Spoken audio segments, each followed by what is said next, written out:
My research paper is on the benefits of opening safe injection sites within the United States. Creating safe injection sites are for the benefits of shutting down the opioid crisis happening within America for the last 20 plus years. Safe injection sites are places where people who are addicted to drugs can go and safely inject themselves with those drugs. They are surrounded by doctors and nurses who are trained to act if something were to happen, like an overdose. They are there to supply them with clean needles and a place to do drugs instead of on the street. Safe injection sites in America will help reduce overdose deaths, slow the spread of blood-borne diseases, increase the number of people asking for help to get clean, and a decrease in crime around the areas they are stationed.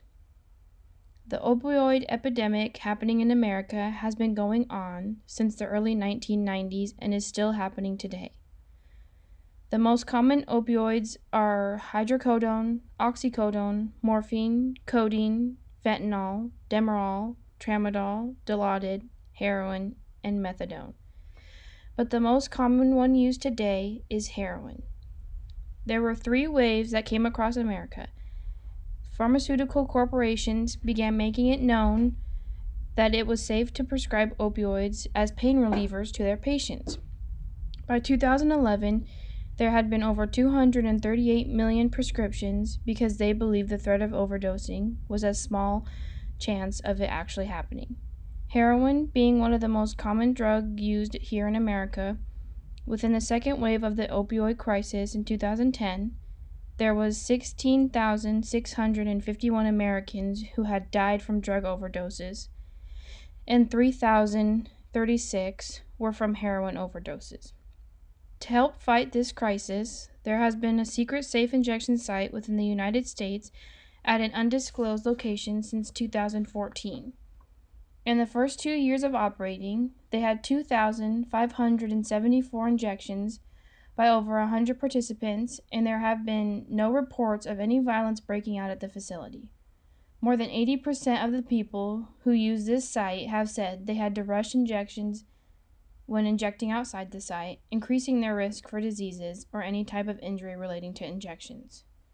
So having safe injection sites, they don't have to rush their injections. They can take their time and decrease the chances of getting a disease. People who have an addiction problem will do anything to get what they want, including using dirty needles or sharing needles with other people. The most common diseases that are transmitted from person to person who share the same needle are HIV or AIDS, hepatitis B, and hepatitis C. There are more than 200,000 cases of hepatitis C every year in the United States, and about 1.1 million people have HIV in the U.S., and about 1 in 7 of those people do not even know they have it. These diseases are strongly caused by the sharing of needles, but having those safe injection sites around would tremendously help those numbers decrease because they are provided with clean needles, making sure there are no diseases being passed on from person to person. Between 66 cities worldwide, there has been built those safe injection sites, and not one site has ever seen one death from an overdose. One major facility is located in Vancouver, BC, and was founded in 2003. Malloy, who is a team member of the research team for Insight, the facility located in Vancouver, stated that since opening in 2003, the facility has supervised more than 3.6 million injections and responded to more than 6,000 overdoses. No one has ever died here. Decreasing the overdose rate is one of the main objectives to creating safe injection sites. Another site located in Sydney, Australia, was created in May of 2001 and was the first site in Australia. Their data has shown increasingly good numbers for people taking the right steps to get help because of the safe injection sites. The staff on hand have provided 2,000 episodes of advice campaigning, injecting in vein care, followed by 1,000 episodes of psychosocial services, in other words, counseling.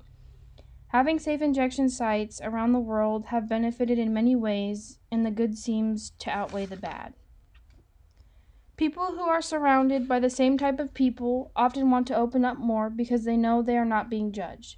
Giving addicts this place to go to, being surrounded by other addicts, increases their chances of asking for help or taking the right steps to get help because they feel safe and secure. Drug users will always find a place to get high, whether it be on the street you live on or at the park where you take your kids to play. They will always find a place. So why not get them off the street and into a facility where no one has to see them? Having safe injection sites around the world have benefited in many ways, and the good seems to outweigh the bad. To help fight this opioid crisis, open a safe site as a trial to see if it increases or decreases overdose deaths, slow the spread of blood-borne diseases, increases the number of people asking for help to get clean, and a decrease in a crime around the areas they are stationed. What can it hurt?